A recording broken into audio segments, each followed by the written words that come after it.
while people are doing that, I think maybe we'll turn it over to Steph. As Steph mentioned, she's the Intertribal Food Coordinator, and she is a purveyor of much of the Tribal Elder Food Box food. And so she's here this morning to talk to you all about how the program. Actually, I'm not even sure what she's going to tell you. An introduction to the program, I'm sure. Go ahead, Steph. Thank you. Yeah, I wasn't sure how much in depth we needed or what we had for slides on here, but so the Tribal Elder Food Box program is just wrapped up its fourth year. It is a program that started with 3 tribal nations in Wisconsin and then flourished to serve all 11 federally recognized tribes and some urban sites in Milwaukee. Um, so we offer local grown and traditional foods to elders throughout the state of Wisconsin. And we strive in procuring food from our Indigenous producers in the Great Lakes area, as well as local BIPOC and organic producers.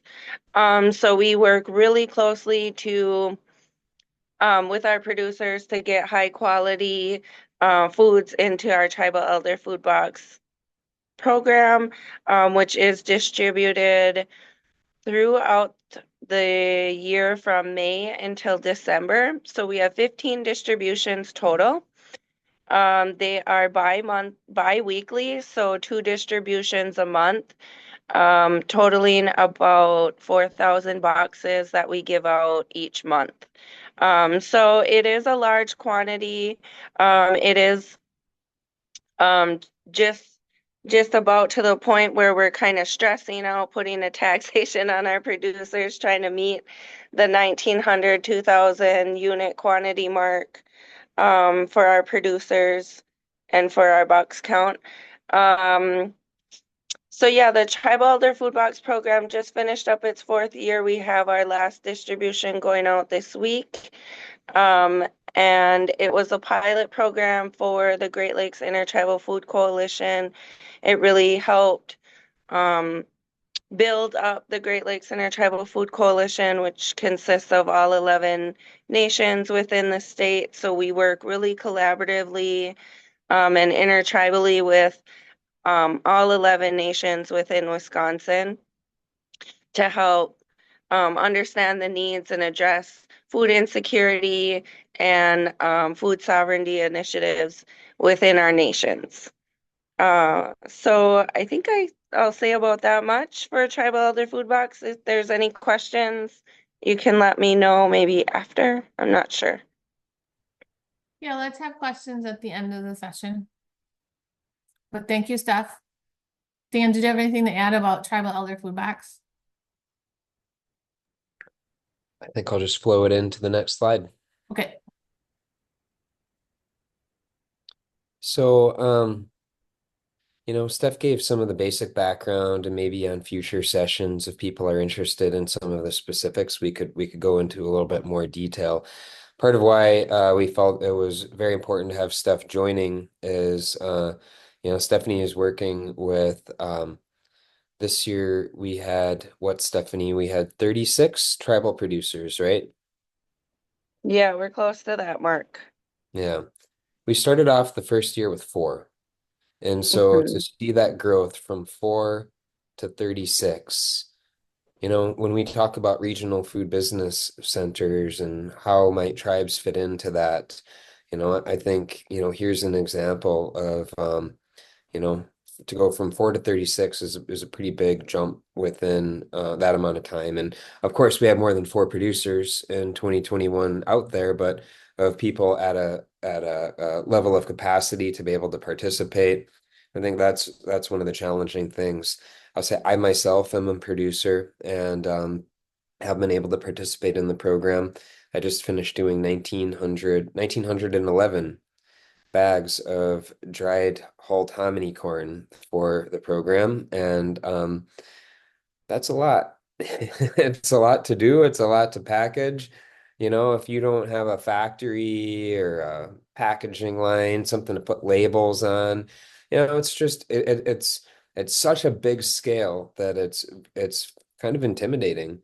It's kind of just small of enough scale where, an individual or a smaller group of producers have been able to participate. And but I think one of the other big things it's the values piece. I know we've got Isaiah Skedendor as one of our other producers on here. Isaiah and I have kind of gone in halves and halves on grass-fed ground beef for a couple of years, just because for either one of us to be able to hit 1,900, 2,000 units, it's a lot. Each of us could do 1,000, a little bit more, and then there'd be some extra proteins available. But I think that's one of the other things is some of those collaborations. But the values piece, we're just not growing to feed some fancy restaurant in Chicago. No offense, anyone we got here from Chicago or, Minneapolis or somewhere.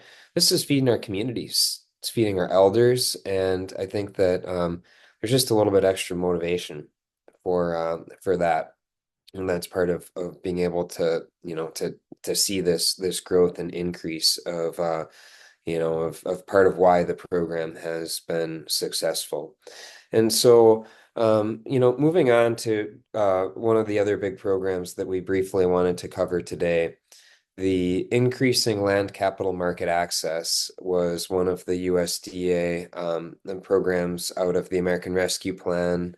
And it's through the Farm Service Agency. The Farm Service Agency made $300 million available for this program, and Menominee had submitted an application on behalf of tribes in the region, really in partnership with the Great Lakes Intertribal Food Coalition that had emerged out of the Tribal Elder Food Box. And Jamie, can we go back just a couple of slides real quick to the picture of the boxes? One more. Right here.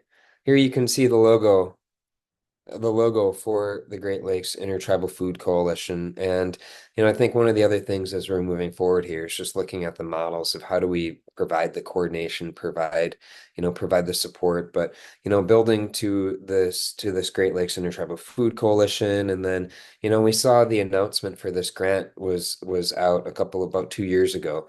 And, said, well, we might not have an opportunity like this again. Fairly broad, fairly flexible in terms of, increasing land, capital, markets for our tribal producers. How do we bring that support?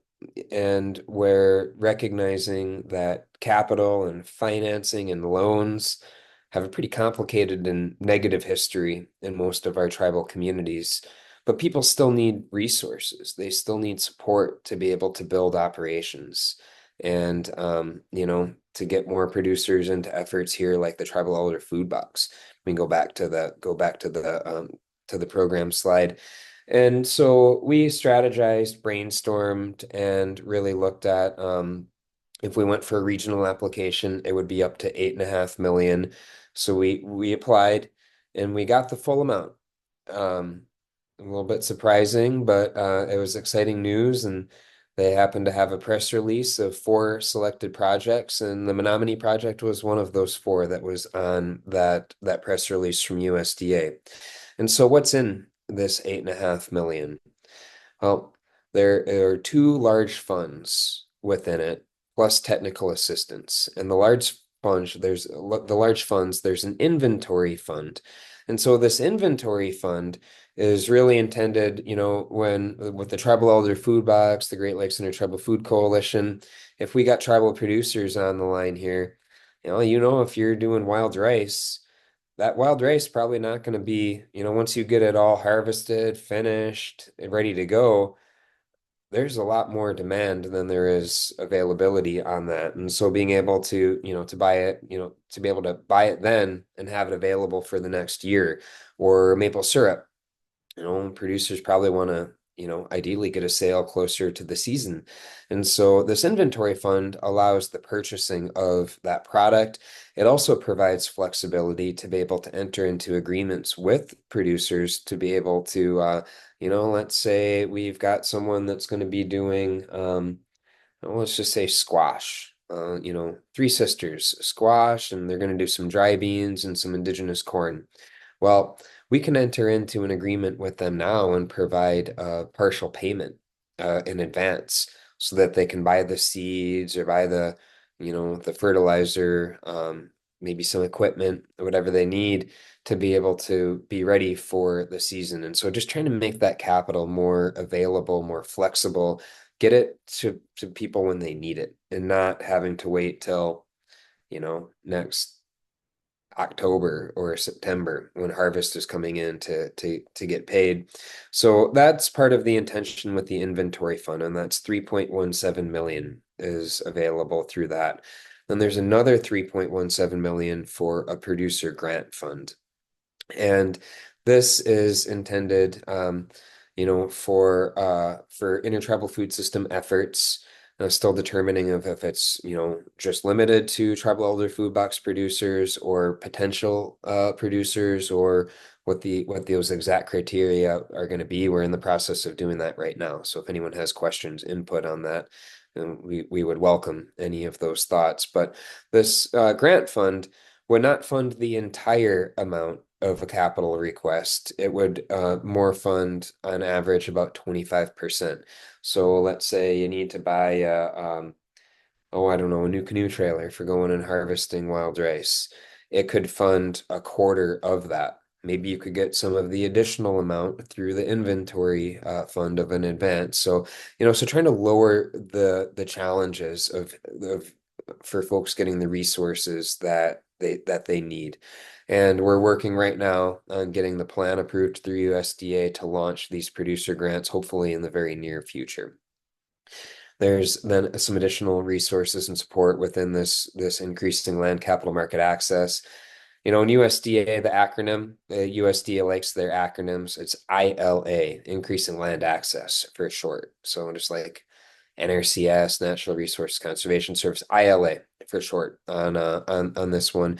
But so within this ILA, then there is technical assistance. And so we actually already hosted an Indigenous Producer Academy last summer and are working on more programming for producers, but really looking at that academy, but what training is needed. And I think that's one of the connections into this series of sessions here of are there topics, are there trainings that people would like to see? So that's the basics of the increasing land capital market access. And I'm not going to go into a lot of detail on the other programs, but I think it's just important to know.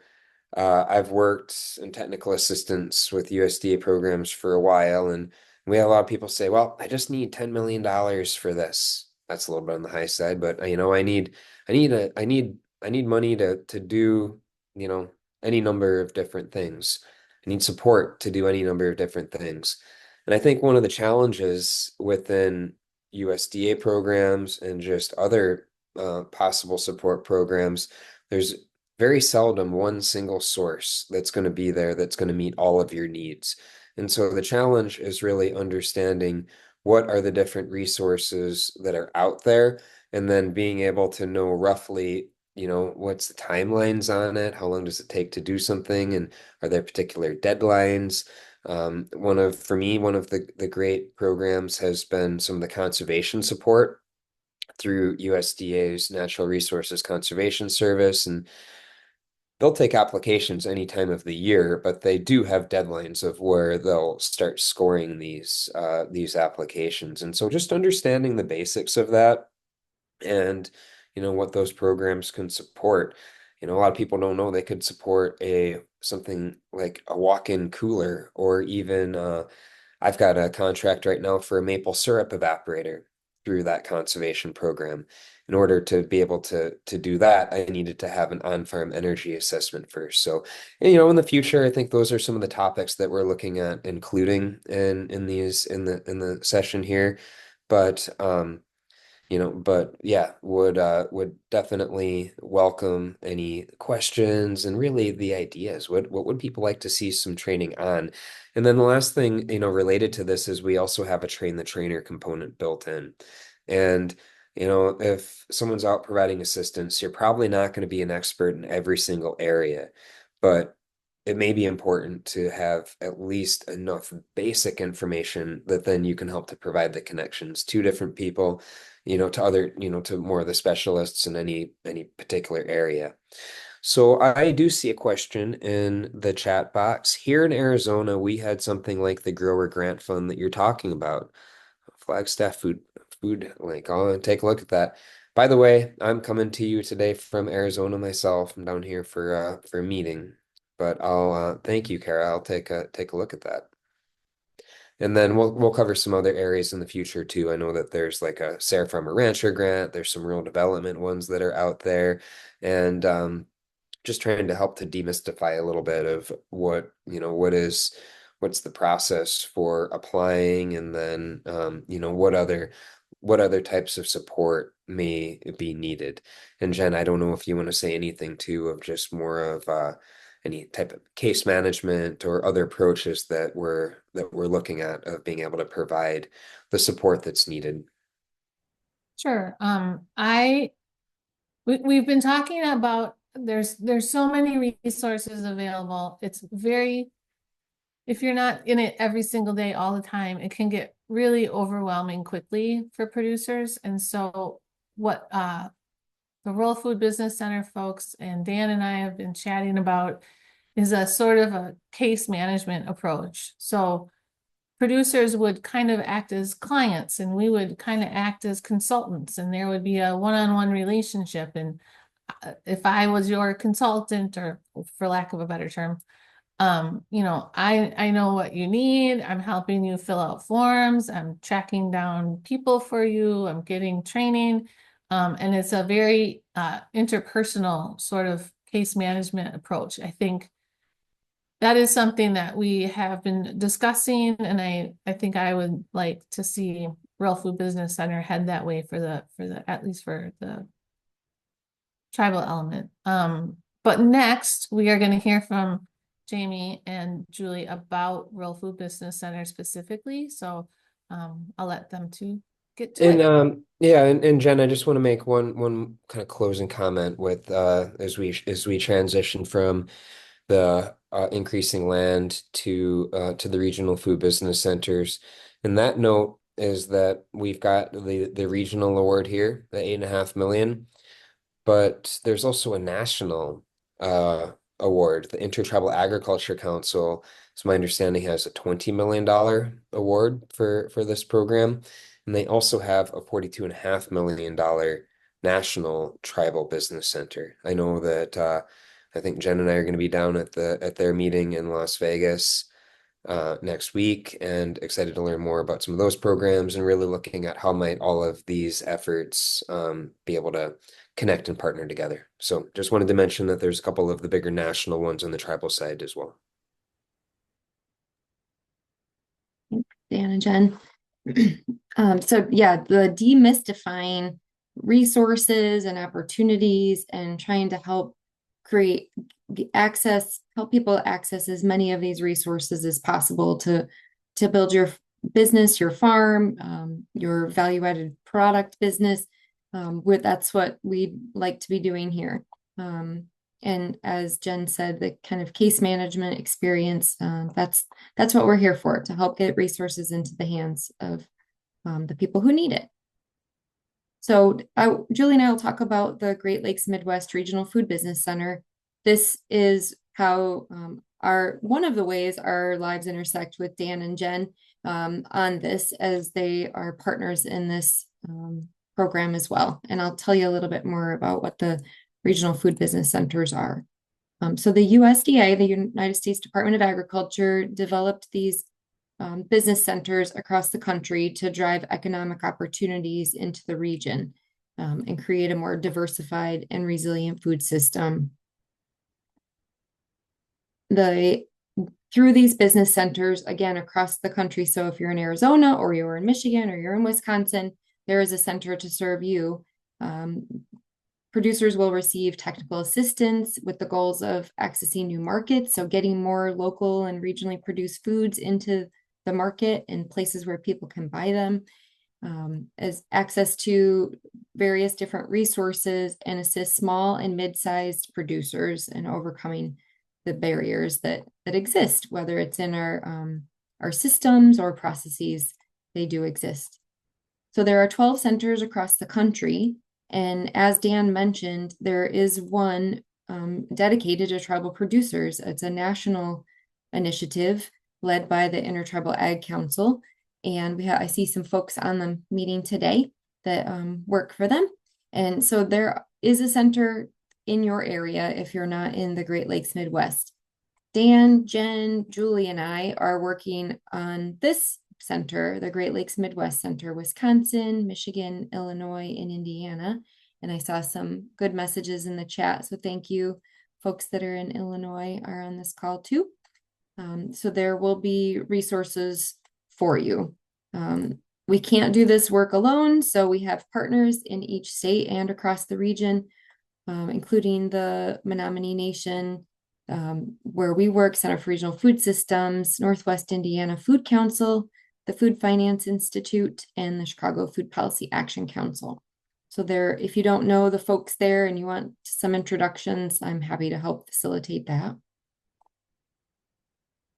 And I basically see the Regional Food Business Center as having two buckets that you might want to be aware of. There's funding for assistance, and there's funding for capacity building. And the capacity building program focuses on grants. I'll let Julie talk about that. I'm working on the assistance side. So it's support for your business, support for tribal food producers, and those small and mid-sized food and farm businesses across our region. And assistance will look like what Jen was saying, where it's one-on-one. Every single person has unique experiences and unique needs. So it's about finding those resources that work best for you and your business. We'll offer group trainings and cohort-based programs, individualized learning where you can learn on your own. And then we have funding to pay service providers to work with you. We've done this already in Michigan, and love to bring it across the region where you can have access to bookkeeping and marketing and other types of services that you need to help your business grow and scale. And Julie's putting a lot of links in the chat too, so make sure to check those out. And I'll pass it to Julie.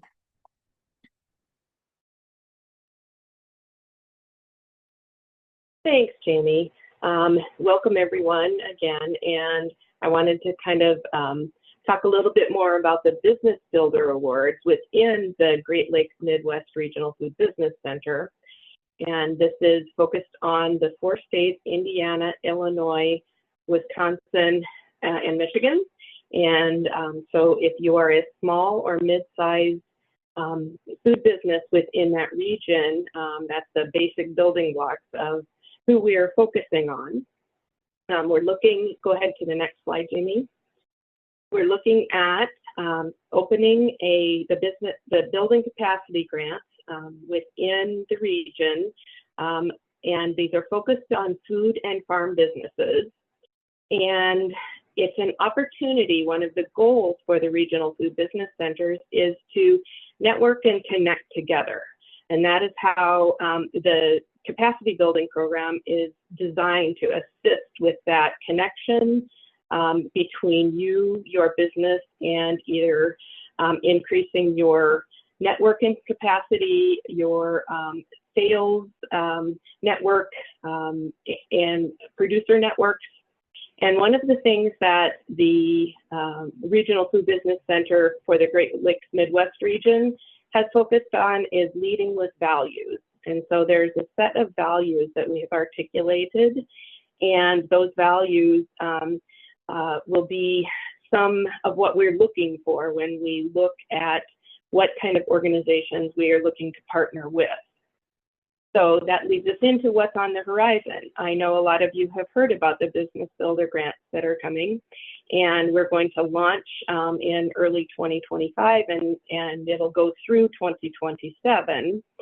And what kind of programs we're looking for are, because we're funded through the USDA AMS, the Agriculture Marketing Service, it has to be related to business needs that either increase or expand your market reach. So anything that you need, not including harvest activities or planting or anything like that. It has to be post-harvest activities. So what we're doing is working through the administrative and payment processing procedures right now. And we will be rolling out phase 1 as soon as we get those administrative and payment processing procedures down and created. And it'll be focusing on farmers, farm collectives, and Indigenous food producers. So one of the things that we've been really hearing a lot from Dan and Jen and the Menominee team is that the Indigenous food producer label is more expansive than simply farmers. It talks about harvesters. And so that is a focus for phase 1. And again, it's on post-harvest activities. So what we'd like you all to do is to continue watching our website that I posted several links in there. We are going to continue to offer webinars and technical assistance that Jamie talked about to help you prepare for when the launch happens. And I will pass it back over to Jamie. Thank you, Julie.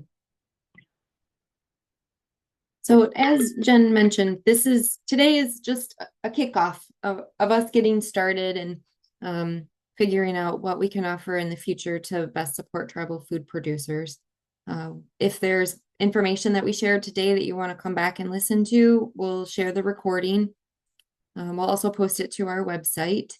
And if you agreed to have us contact you when you registered for the Zoom, then you'll get emails from us with some things that are coming up, like the Business Builder grants and opportunities for assistance. In order to prepare producers for the Business Builder grant application, we started to do some webinars earlier this year and to try to do some basic training about grant writing, which is always tricky and intimidating to lots of people, lots of us. We talked about budgeting, how to write the narrative for the grant, and then how to get online with the on sam.gov, one of the government websites, and sign up to get a unique entity identifier, which would be needed if you were awarded the funding. So we can put a link in the chat for some of those webinars that we've held to, and we have some resources and recordings available to you. Thank you, Julie. And besides that, I'm going to pass it back to Jen, and I'll just share our general email and the website that you can email us for the Regional Food Business Center. And then we can put some more contact information in there for the rest of us individually. Thanks, Jamie. So, Julie, is that the link you just put in there? Is that for the recordings? I think so. It's under events, and then it'll say recording, webinar recordings or meeting recordings. Okay. Yeah, so as soon as you click on when you click on the link, you'll get to see the recording. Okay, so if anyone's interested in those webinars that have already happened that are preparing people for the grants, then that's where they are. I think next we will do some question and answer. I don't see any questions in the chat at the moment, but if anyone wants to jump in, please do. My name is Mark Anthony Porch with Solar Roof Farming Systems. We just received a grant from the University of Illinois for our first prototype pyropod solar farming system. And we're here today. We want to definitely expand it. It's just for our prototype, and I'm listening to the wonderful information. And so I just want to be knowledgeable on everything that you guys are doing so we can work hand in hand with Michigan State University and the University of Illinois as we expand our innovative and creative farming system, which grows fresh fruits and vegetables year round, all powered by the sun. And this is an emerging market that we're bringing to the United States. Yes, we have our European partners that are doing it, have been doing it for decades and years. But with the food deserts in your cities in Illinois and all over the country, this can definitely be a game changer to provide fresh fruits and produce and fish to people in food deserts and things of that nature. When you grow your own food, you grow your own grocery stores and farmers markets. So that's what our innovative and creative farming system does and things of that nature. So just look forward to working with you guys, getting all the information so we can definitely be a part and hopefully give assistance to expand our operations. Thanks, Mark. Does anybody else have any questions, comments? If you don't necessarily have a question, maybe you have thoughts on how these meetings might go. How often would you like to see them? Are you interested in being in these meetings from June to August? Do you want to do this? Thoughts? Anyone have thoughts?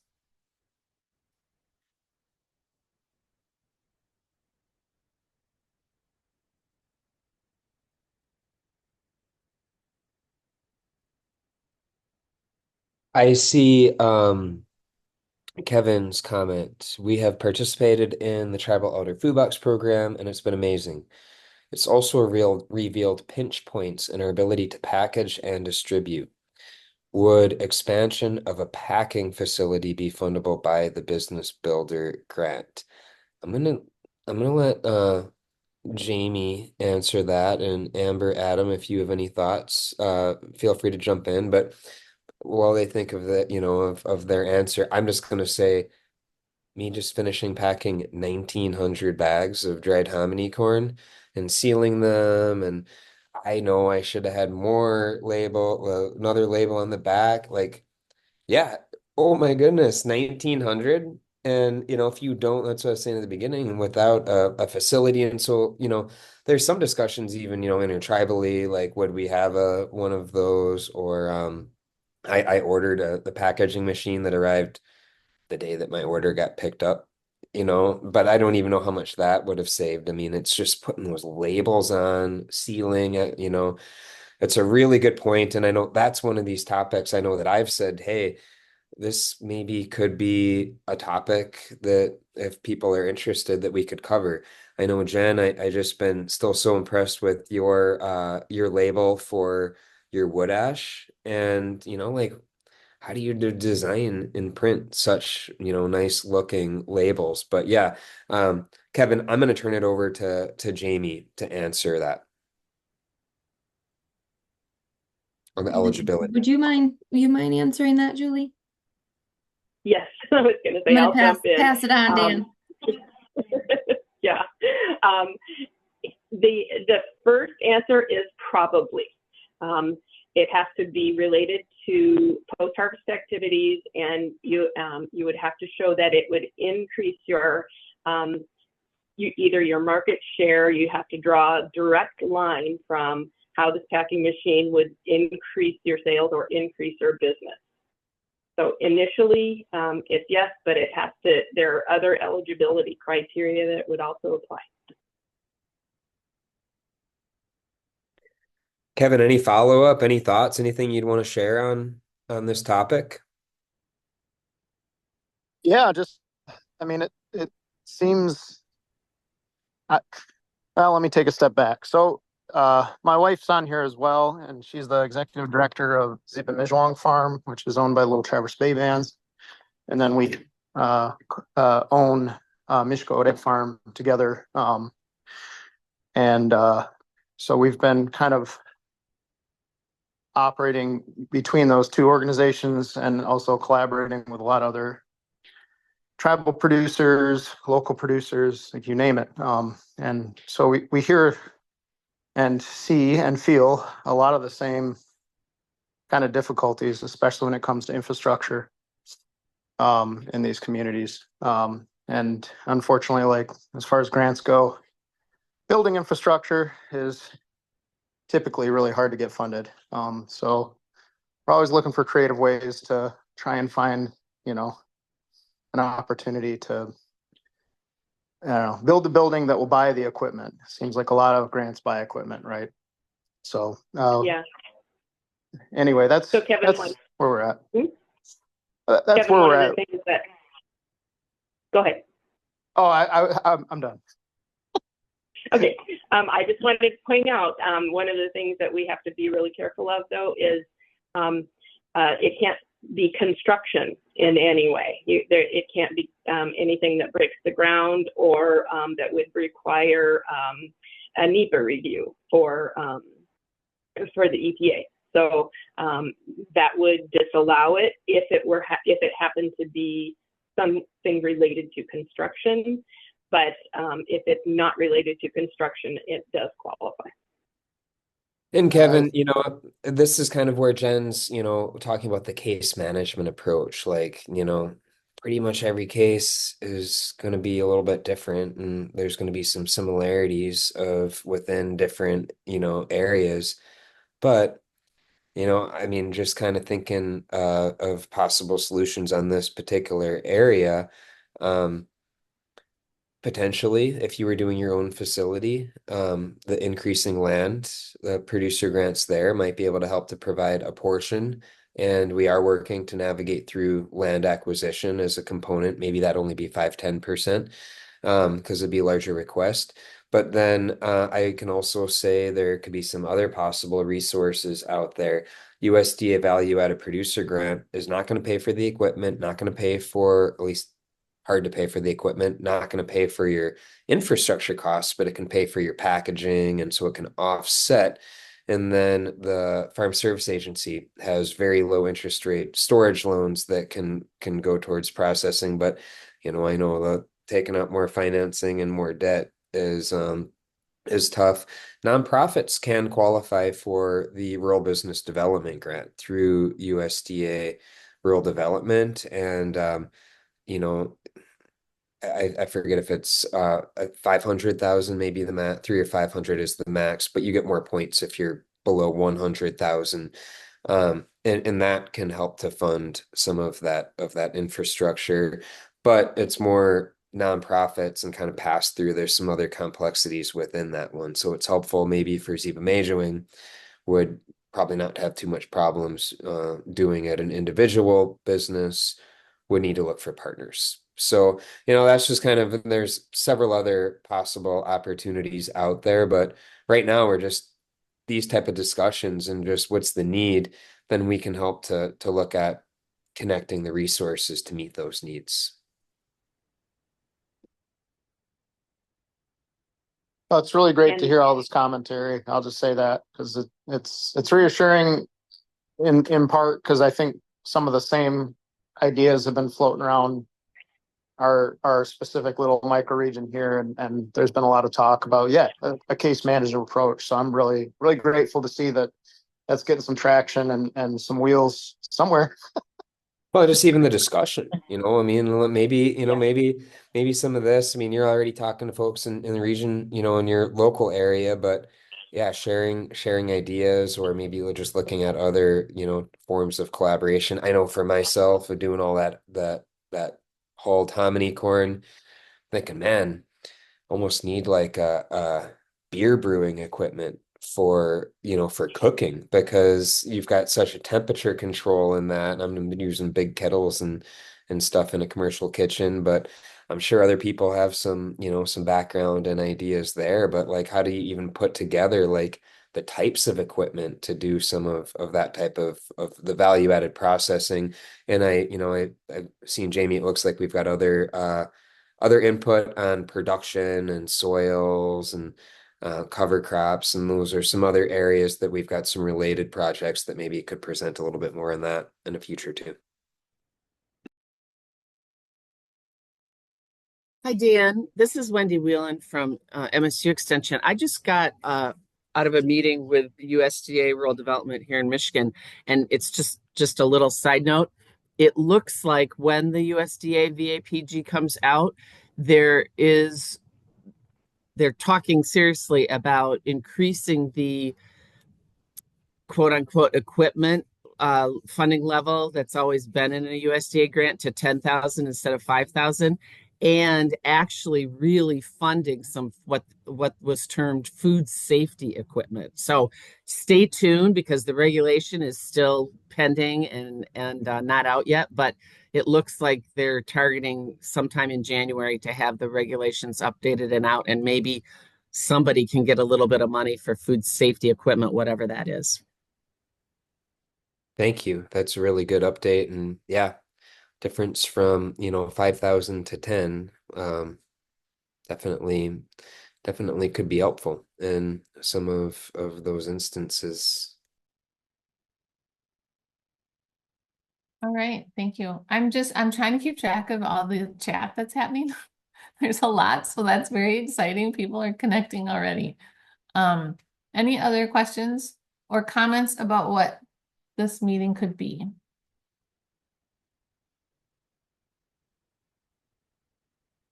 I can say we've had internal debate. Is this monthly, quarterly, every other month? And, it's a lot to pull these things together, but, it's really nice to just hear some of this discussion. And, as we look on kind of figuring out those next steps, please, don't hesitate to pass along ideas or requests, areas you need. And, and then just on the individual technical assistance side of things, I mean, with the case management, there's some other resources out there. I know Intertribal Ag Council, that they've got technical assistance specialists. And, I think a lot of what I think is exciting of these efforts is just having a broader network of folks to be able to reach out to.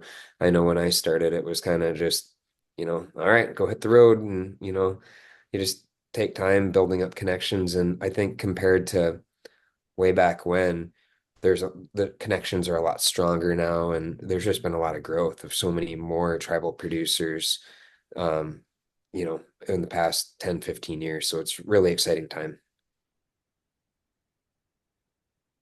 Okay, and thanks for people commenting. I've got a couple, looks like monthly and quarterly comments.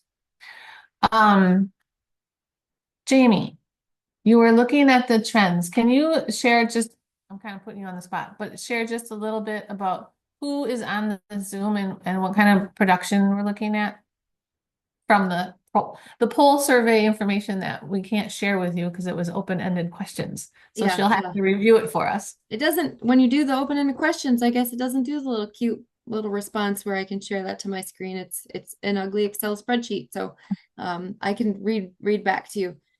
We do have, and I could tell from registration, a lot of folks who I call educators or support tribal food producers, or who want to.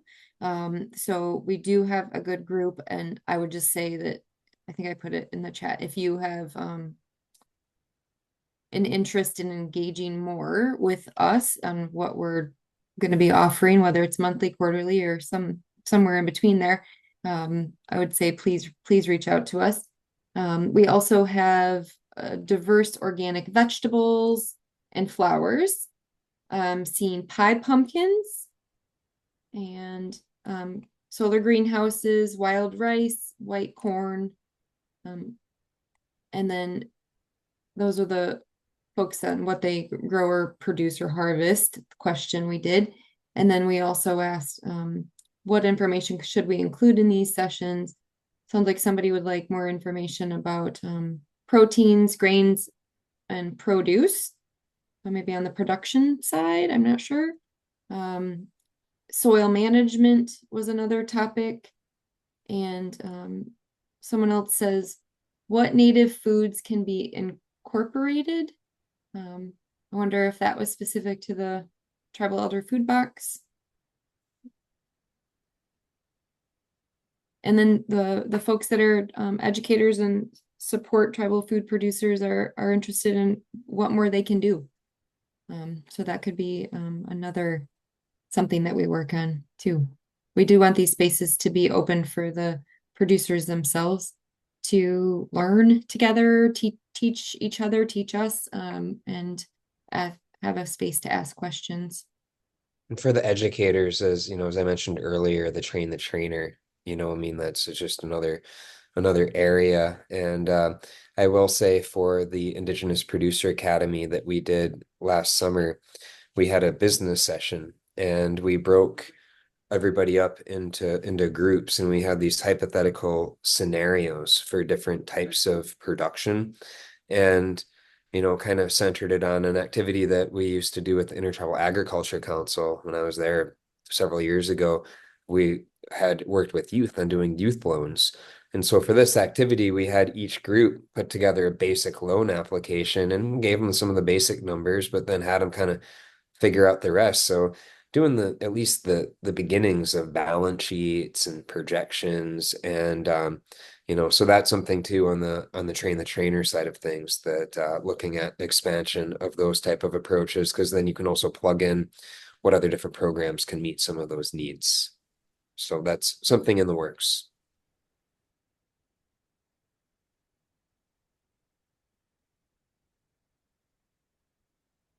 Okay, I wanted to point out Michael Friend's comment. Who would I contact for more one-on-one conversation about how my organization could support with what you're doing?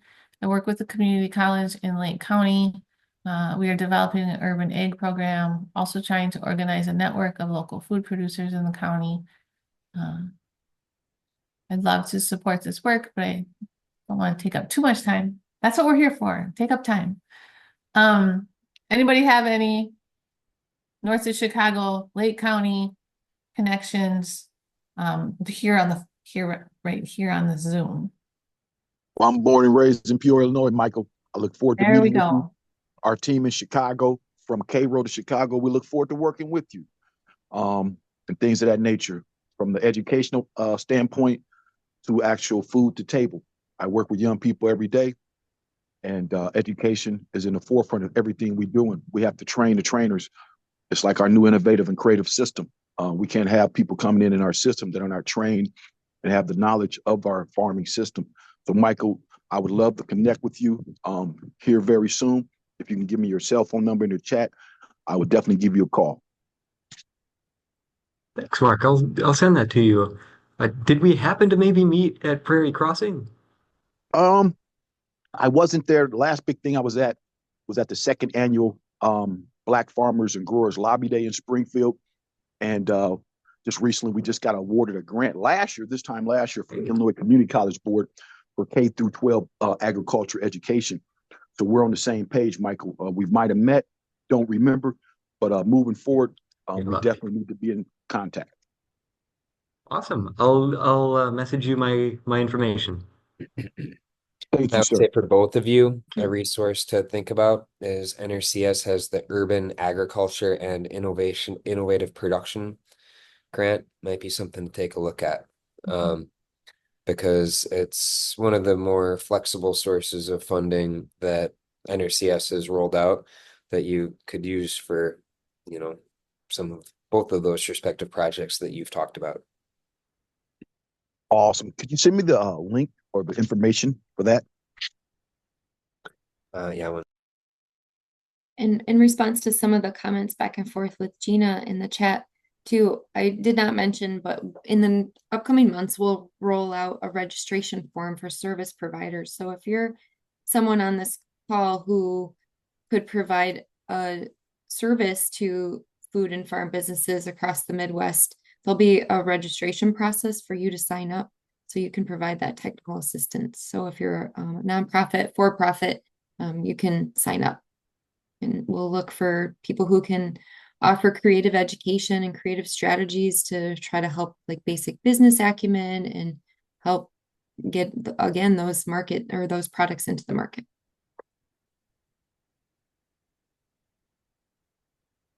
Well, this is great conversation. Does anyone have anything else? I'm just dropping a link in the chat here in the Urban Agriculture and Innovative Production Grants. Okay, that's for Mark and Michael in particular, but There's the link. Anything else? Well, thank you, everybody. Yeah, I think this has been Jen. a really useful, good use of my time.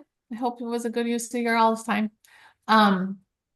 So we will, the team here will kind of rehash how this went, what we think, the input we got from all of you.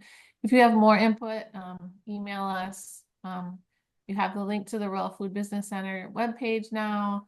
And we want to hear from you. So we have an opportunity to build this from the ground up any way we like. And so we want to have your input in doing that.